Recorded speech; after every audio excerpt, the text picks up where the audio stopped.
எல்லாருக்கும் வணக்கம். டாக்டர் அஸ்வின் விஜய் பேசுறேன். இந்த வீடியோல பெண்களுக்காக பண்ணப்பட்ட வீடியோ இது. முக்கியமா பிரெக்னென்ட் பெண்கள் பிளஸ் அம்மாவா இருக்க தாய்மார்கள் அவங்களுக்கான ஒரு வீடியோ. எல்லாரும் காமனா கேட்கறது இந்த விஷயம் தான். டாக்டர் எனக்கு சிசேரியன் செக்ஷன் பண்ணிருக்காங்க, முதுகுல இன்ஜெக்ஷன் போட்டு பண்ணாங்க, அதனால எனக்கு முதுகு வலி சரியாகல.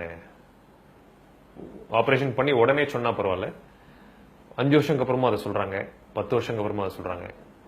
சில சில சில பேர் பாட்டியா இருக்காங்க, ஆல்மோஸ்ட் 65-70 வயசா இருக்கு, அவங்களும் சொல்றாங்க 30 வருஷத்துக்கு முன்னாடி அப்படி எனக்கு ஆபரேஷன் பண்ணதுனால இன்னும் முதுகு வலி சரியாகல அப்படின்னு.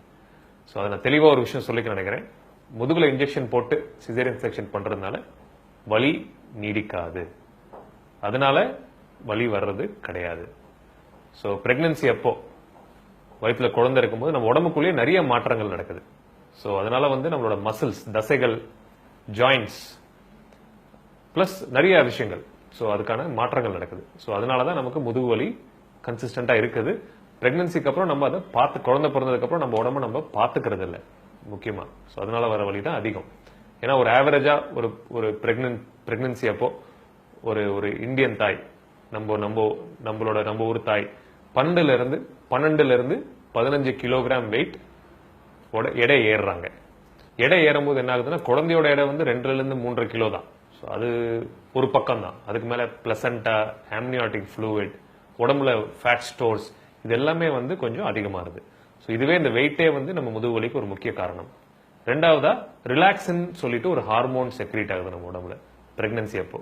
கர்ப்பிணி பெண்களுக்கு செக்ரீட் ஆகுது. எதுக்காகனா உங்களுடைய இடுப்பெலும்பு தசைகள் எல்லாத்தையும் கொஞ்சம் லூஸ் பண்ணும். லூஸ் பண்ணும்போது நமக்கு குழந்தை வெளியே பிறக்கிறதுக்கு ரொம்ப பயனுள்ளதா இருக்கும். ஸோ அதுக்கு ஹெல்ப்ஃபுல்லா இருக்கும். ஸோ அந்த ரிலாக்ஸின் ஹார்மோன் வர்றதுனால முதுகை சுத்தி, நம்ம முதுகு வலி சொல்றோம் இல்லைங்களா, முதுகை சுத்தி இருக்கிற ஜவ்வு பிளஸ் சின்ன சின்ன ஜாயிண்ட்டுகளையும் அது கொஞ்சம் லூஸ் பண்ணிடுது. லூஸ் பண்ணும்போது போஸ்ட் பிரெக்னன்சி, குழந்தை பிறந்ததுக்கு அப்புறம் நம்ம எக்ஸசைஸ் பண்ணி அதை கொஞ்சம் நம்ம பார்த்துக்கணும். எக்ஸசைஸ் பண்ணாத காரணத்தினால இந்த வலி எல்லாருக்கும் அப்படியே இருக்குது. ஸோ இன்னொரு விஷயம் என்னன்னா, நீங்களே யோசிச்சு பாருங்க, நம்ம நிக்கிறோம், சாதாரணமா நடக்கிறோம், அதுக்கும் ஒரு கர்ப்பிணி பெண் முன்னாடி வயிற்றுல குழந்தையோட ஒரு 5 இருந்து 8 கிலோ முன்னாடி எடையோட நடந்து வர்றதுன்றது எவ்வளவு கஷ்டமான விஷயம். நீங்களே ஒரு கல்ல வயிற்றுல கட்டி பாருங்க, 1 கிலோ கல்லு, நான் பெருசா சொல்ல, 1-2 கிலோ கல்லு நீங்க வயிற்றுல கட்டி நடந்து பாருங்க, 2 வாரத்துக்கு மேல நடக்க முடியாது முதுகு வலினால. சோ அப்படி இருக்கும்போது குழந்தை பிறந்து முடிஞ்ச உடனே நம்மளோட அந்த தசைகள் எல்லாம் வீக்கார காரணங்கள் ரொம்ப அதிகம். கண்டிப்பா நம்ம தசைகள் எல்லாம், நம்ம ஸ்பைனல் கார்டை சப்போர்ட் பண்ற தசைகள் எல்லாருமே வீக் ஆயிடும். அந்த பட்சத்துல நம்ம குழந்தை பிறந்து முடிஞ்சதுக்கு அப்புறம் சிறிய அளவு உடற்பயிற்சி, பெருசா சொல்லல, பேசிக் எக்ஸசைசஸ், கொஞ்சம் முதுகுத்தண்டை சுத்தி இருக்கிற மசில்ஸ் நீங்க கொஞ்சம் ஸ்ட்ரென்தன் பண்றதுக்கான எக்ஸசைசஸ் கொஞ்சம் பண்ணணும். ஒரு நல்ல பிசியோதெரபிஸ்ட் கட்டியோ இல்ல ஒரு நல்ல ஸ்பெஷலிஸ்ட், அதுக்கான ஸ்பெஷலிஸ்ட் போய் கொஞ்சம் நம்ம கத்துட்டு பண்றது நல்லது. ரொம்ப முக்கியமான விஷயம். நீங்க கர்ப்பிணியா இருக்கிறீங்க, இப்ப உங்களுக்கு முதுகு வலி இருக்கு அப்படின்னா சில விஷயங்கள் சொல்றேன், இதெல்லாம் நீங்க கண்டிப்பா பண்ணீங்கன்னா வலி கண்டிப்பா குறையும். முதல்ல முதுகுல நம்ம பெட்ல பிளாட்டா படுக்க வேண்டாம், ஒரு கணிச்சு படுக்கிறது ரொம்ப நல்லது. அது முக்கியமா இடது பக்கம் ஒரு கணிச்சு படுக்கிறது ரொம்ப நல்லது.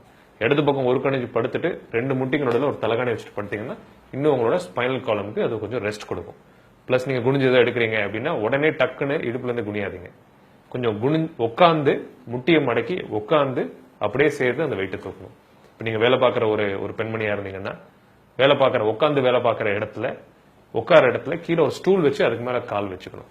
அது வச்சீங்கன்னா உங்களுக்கு முதுகுக்கு போற ஸ்ட்ரெஸ் கொஞ்சம் குறையும். பிளஸ் நீங்க உட்காரும் போது ஒரு சின்ன டவலை சுருட்டி முதுகுக்கு பின்னாடி வச்சுக்கிட்டீங்கன்னா அதுவும் கொஞ்சம் உங்களுக்கு சப்போர்ட் கொடுக்கும்.